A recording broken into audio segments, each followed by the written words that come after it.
on Panther TV, we'll introduce you to Plymouth's new superintendent of schools. Fall athletes had a chance to play this fall. Find out how players adjusted to the new COVID rules. And while some businesses have struggled, the real estate market is on fire. Find out why now is the best time to sell, but maybe not the best time to buy. This and more coming your way on Panther TV.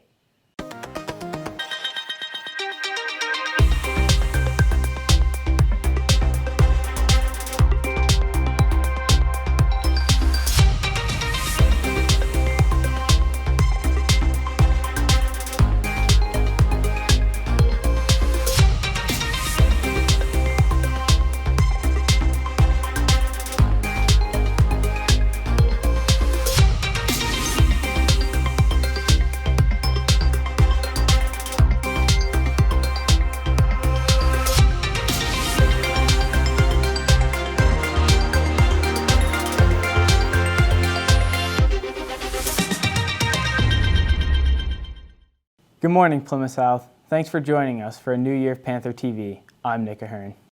And I'm Lily Christian. This school year has brought many new experiences for us, including a new superintendent. Panther TV's Jennifer Rowland talks to Dr. Chris Campbell about his new role leading the Plymouth Public Schools. This fall, the offices here at Plymouth Public Schools have many familiar faces, but some in new roles. Starting at the top with the Superintendent of Schools, Dr. Chris Campbell. Dr. Campbell is no stranger to Plymouth Public Schools. For the past 12 years, he's served as an assistant superintendent. A little over 12 years ago, Dr. Maestas had hired me to be the assistant superintendent for administration and instruction. So as Dr. Maestas came on as superintendent, I had the opportunity to work with him for 12 years. During his time in Plymouth, Dr. Campbell has been involved with many improvements to the district. It's been really exciting to be a part of a lot of wonderful projects with Dr. Maestas. We built 2 schools in those years. We have instituted full-day kindergarten, had a new high school schedule, really expanded a lot of great programs. So it's really exciting to take over in this new role as superintendent with that experience and knowing just a lot of the great people in this community that have supported this district. Not only does Dr. Campbell work in Plymouth, he is also a longtime resident whose kids have gone through the Plymouth Public Schools. My wife and I moved here early 2000, so almost 21 years. Have 3 children, all who've attended the Plymouth Public Schools. My son graduated a couple of years ago from Plymouth North High School. I have 2 girls, a senior and a sophomore at Plymouth North High School. And I have 5 nieces and nephews that actually attend the schools too. So while this is a job for me, and I've been an administrator here for 12 years, this is home. So it's an exciting opportunity to work, and I'm truly honored to be working as a superintendent in the community that I call home. While Dr. Campbell has been part of the Plymouth Public Schools for more than a decade, this year is unlike any other. COVID-19 has been a challenge to say the least. It's been a lot of work. Really excited to be back. Super excited. A lot of people worked extremely hard to get us back to where we are. It's hard. It's still hard.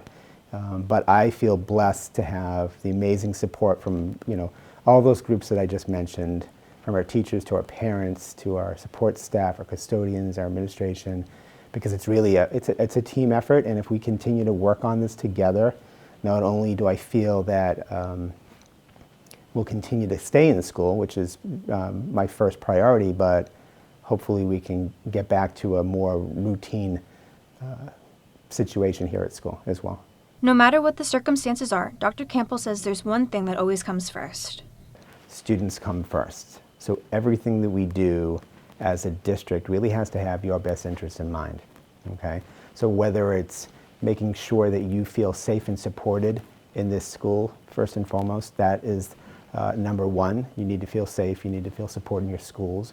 We want you to have a connection to at least one adult in your school, because that really matters. I want you to feel proud about the school that you go to. So whether you're a Panther or you're an Eagle or you're at one of our elementary schools, it's really important that you feel proud to go there And the way to do that is to really foster your voice as a student. Aside from Dr. Campbell's new position here as superintendent, we also have 2 new assistant superintendents. Dr. Stacey Rogers replaced Dr. Campbell as the assistant superintendent for administration and instruction, and Mr. Eric Chaffee is the new assistant superintendent for human resources, who took the place of our new principal, Mrs. Fry. Reporting for Panther TV, I'm Jennifer Rowland. For many seniors, applying to college is a stressful process. And this year, some are finding it even more challenging with the COVID restrictions, limiting tours and test-taking opportunities. Here's Panther TV's Savannah Lyons with more. Many of you know coronavirus has created some obstacles in the college search and application process for seniors, but guidance counselors say not to worry. With a lot of uncertainty for the fall for campus life, remember to make the most of it by putting in your research and keeping up with your schoolwork and grades. This fall, we are back in school, but classes look much different. Desks are spaced, masks are on, and there's only half a class at a time. High school isn't the only difference. Colleges also have restrictions, which is leaving some seniors wondering about next year. I'm nervous. I feel like everybody is a little nervous, but I'm also excited, kind of going new places in life, getting to look at new schools. So I'm nervous, but I'm excited. Really nervous because I don't really know what to expect, but at the same time I'm excited. While it has been difficult to visit colleges due to COVID restrictions, many schools are making efforts to help applicants by offering virtual tours and dropping some requirements. I did attend a couple virtual tours already. I'm gonna plan on doing more since it's so easy access. And then I'm not sure about regular tours, just in-person tours. I'm gonna definitely try to get some in. I am attending tours this year for college, but I have done a few virtual tours. They're not the same, but they still work. SATs are going optional this year for all colleges. I think that has actually been really good for students because they know that it kind of takes the pressure off of them. So either they can send them if they feel like their scores are good, or they don't have to at all. Many students are still taking advantage of a chance to take the SATs this fall regardless of the requirement. I am taking the SATs this year. I feel confident that I'll get a good score, but at the same time I'm still nervous. I'm a little worried about it, but I feel more comfortable with the whole if that I get a low score, I can choose not to send it, or if I get a good score, I can choose to send it. I like that option. With so many unknowns about the pandemic, seniors are keeping an open mind about the future and know that just like for many college students this fall, college may not mean living on campus. I don't necessarily think that the amount of students taking a gap year will increase. I do think we might see more students going to community college or commuting, only because there is so many unknowns with how things will shake out. So that could definitely be a possibility. But from the students that I've talked to, everyone is still full steam ahead applying to college. If I did online college next year, an advantage would be I'd still be home with my friends and family. But a disadvantage would also be I wouldn't meet really new friends, which you're supposed to do in college, and get that independent experience. I get to stay at home in my own comfort, with my family, get to still see my friends maybe. Disadvantages would be I don't get the college experience. I don't get all of the, a new roommate. I don't get to just have the college life. So that's definitely a big disadvantage. No matter what the future holds, guidance counselors are here to help and want students to find the best fit for them. Explore all of your options, take your time. I think a lot of students are feeling the pressure and the rush of things because we started school late. Just know that you don't necessarily have to apply early action if you're not ready. Work with your guidance counselors. We're here to help and support you, and take it one step at a time. The process is overwhelming, but the more that you can just break things down one step at a time, the better off you are. During these uncertain times, you may have questions that arise. Remember, there are many resources you can turn to. Guidance counselors are available throughout the whole year, as well as teachers and staff. Reporting from Panther TV, I'm Savannah Lyons. Not only has school been different, but sports have also been modified this fall. Here's Panther TV's Emma Pollock with a look at the changes. Volleyball, golf, cross country, field hockey, and soccer were lucky enough to have a season this fall, but with that came new rules. Although the changes have been quite difficult, athletes feel that it's better than not being able to play at all. Masks on the field and off, and even while running, no throw-ins in soccer, and social distancing on the sidelines and in the stands. This is fall sports in 2020. This year's field hockey season is a lot different than last year's because we have to play 7-on-7 instead of 11v11, which means there's a lot more space on the field. Also, we have to wear masks, which all other fall sports have to do. This year's cross-country season is a lot different. For our first meet, we had to start 6 feet apart with masks on, and that makes it a lot harder to compete against your teammates and obviously the opponents. So this year soccer looks a whole lot different. The game I grew up playing is totally changed due to COVID guidelines. This year we have to wear masks throughout the whole game. You're not allowed to head the ball at all. There's no throw-ins, there's kick-ins, and there's no corner kicks as well. Fans are limited to 2 per player at home, and parents need to have a special pass on them to get in. But friends aren't allowed in the stands, leaving a big hole in the crowd. So this year for home and away games, we are given 2 lanyards before the games, and we can give them to 2 parents or 2 people you would like to come and watch. There's also X's on the bleachers that mark where people are allowed to sit. Despite the changes, these athletes are very grateful to have had a senior season at all. So last year I played lacrosse in the spring, and unfortunately we weren't able to have that season. But this year we were able to have some fall sports, so I'm excited to play field hockey and get back with my team, even though we have different COVID regulations. After missing my spring track season, I'm just grateful to be back running, even if the COVID guidelines make it a little different. Even though there is so much change this year, I am really excited about being on the field with my best friends again, and I'm just trying to stay positive, and I'm excited to see what the soccer year is going to bring for me. As an athlete myself, I'm happy to have had a chance to play, and I hope there's more to come. Reporting for Panther TV, I'm Emma Pollock. With the holiday season rapidly approaching, many of us are usually looking forward to traveling or visiting with our family over the holidays. But this year, holiday celebrations may be drastically different. Panther TV's Michael Conway is here with more. Thanksgiving is a holiday close to Plymouth's heart. It is also a time when once a year, friends and family can gather together to celebrate. However, this year there will be no parade here in Plymouth, and families are being told to be cautious when it comes to gatherings. For over a decade, the Plymouth community has been planning a massive celebration for 2020 in honor of the 400th anniversary of the Pilgrims arriving here and the first Thanksgiving. But due to COVID-19, celebrations have had to be canceled, and the 400th anniversary has been nothing as expected. Now as the holiday season approaches, it is not just towns and cities having to cancel plans, but families are now having to rethink their celebrations due to size and travel restrictions. This is hard for everyone, but even more difficult for those with family far away. So most of my family is in Michigan still. That's where I'm originally from. And yeah, they're all still there. I did go this summer. It was a decision that I made with my family. I was a little bit nervous to do so, to be honest, because Michigan as a state isn't in as good of a place as Massachusetts is with coronavirus, but it was something that I definitely needed to do just for my own mental health. And so when I came back to Massachusetts, though, I did have a COVID test before coming back because the travel ban had just gone into effect. So I did have my negative COVID test so that I could legally come back into the state of Massachusetts. Although Plymouth South teacher Allison Shaver did get a chance to go home this summer, she's not sure how the holidays will pan out this year. I said to Miss Ivan, I'm probably going to cry. And I'm like, ooh, it's definitely playing a role in my decisions for the holidays. I usually go home for Thanksgiving. I usually go home for Christmas. I have my flight this year for Christmas, but for the first time in my life, I bought flight insurance just in case I need to cancel that. If for some reason it doesn't work out. I'm very hopeful that I'll get to travel at Christmas, but I'm also understanding that if the science tells me that it's not safe to do so, I just might not be able to do that. And it'll be hard, but hopefully if we can all just follow the rules and do what we're supposed to do, we can get on the other side of this, and I'll be able to see them soon enough. Miss Shaver is one of many dealing with the uncertainty of traveling during the pandemic and not being able to be with family far away. Much of Plymouth South junior Caetano Fernandez's family lives there in Brazil. He too made a trip there this summer.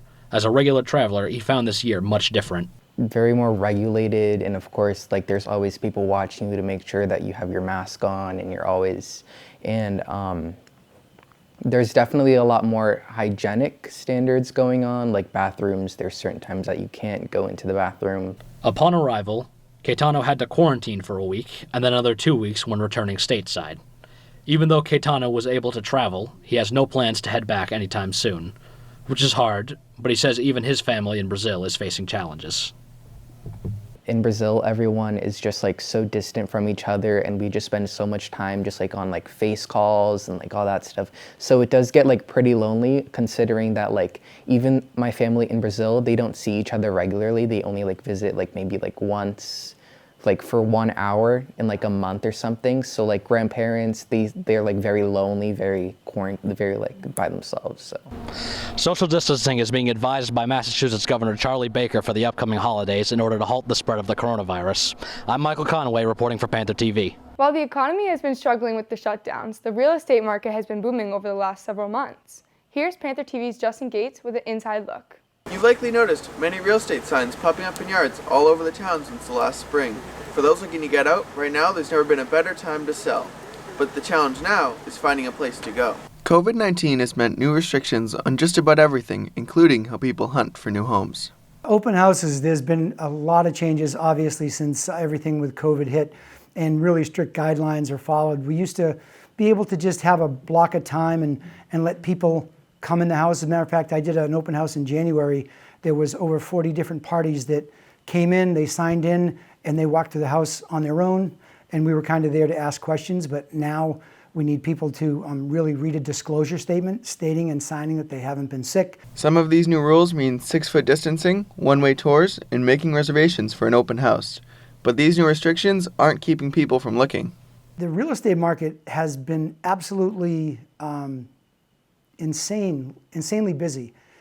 It had been busy for a while. Interest rates are low, and that will obviously drive a lot of people to be able to afford houses that they maybe wouldn't have been able to on a higher interest rate. So many people are looking for houses right now that the selling process is like, just put it out there and someone's going to want it. The lower interest rate, coupled with months of sitting at a home, which some may decide they've outgrown or do not like any longer, is making the market great for sellers. If you don't make an offer right when you see the house, then it's going to be gone. If you're listing a house, and a lot of houses now have multiple offer situations, where it's an attractive house, attractive location, an attractive price for that particular target audience of buyer, it's important as a listing agent to help the seller make a good decision on whose offer you want to accept.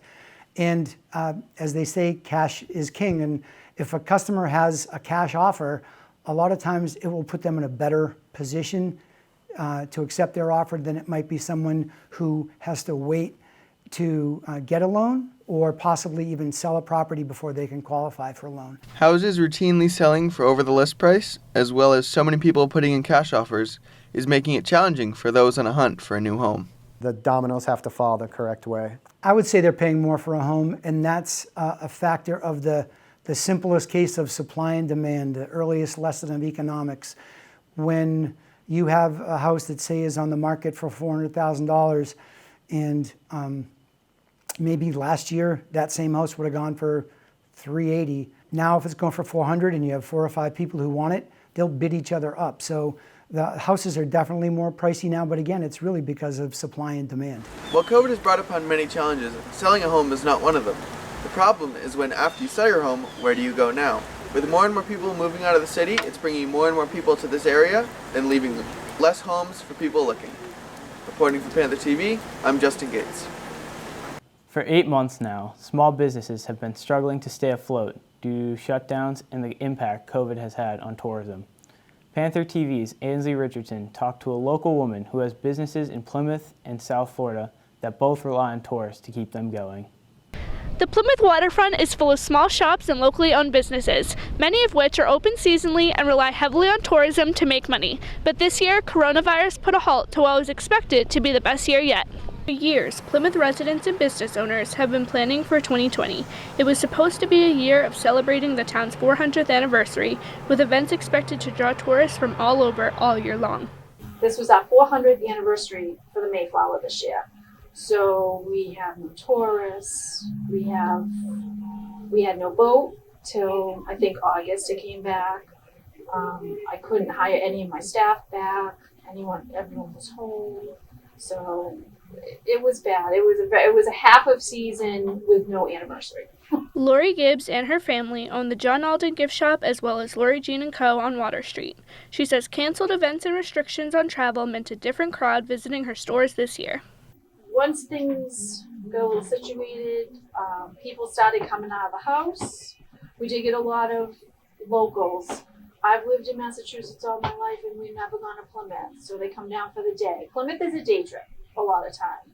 So I think that helped. We still did okay. Fortunately, Gibbs and her family own the buildings that house her stores, which she says helped her survive the shutdown, whereas other businesses haven't been so lucky. It's a family business. We've owned the buildings for 100 years, so therefore I don't have to rent like everybody else. A lot of businesses have closed just due to the fact that they can't pay their rent. They've gone through all their life savings, they're taking out loans. The PPE money that everybody got went so quickly. Aside from the Plymouth businesses, Gibbs also owns a second Laura Jean & Co. in Venice, Florida. With many COVID restrictions being state-based, Gibbs says her Florida business fared better, but the busy season down there is just getting started, and the impact is still yet to be seen. She's still doing really well right now, even though this is her slow time in Florida. I think a lot of people, when the pandemic hit, they stayed in Florida rather than going back to their house. So there's still quite a bit of people down there. The traffic is heavy. So we'll see how the travel goes for her for this winter. But we're on the downside for my season, so hopefully hers will pick up. While business isn't booming, Gibbs is still positive for the future of her business and others here in town. Reporting for Panther TV, I'm Ainsley Richardson. That's our time for today. Thanks for joining us. Have a great day, South.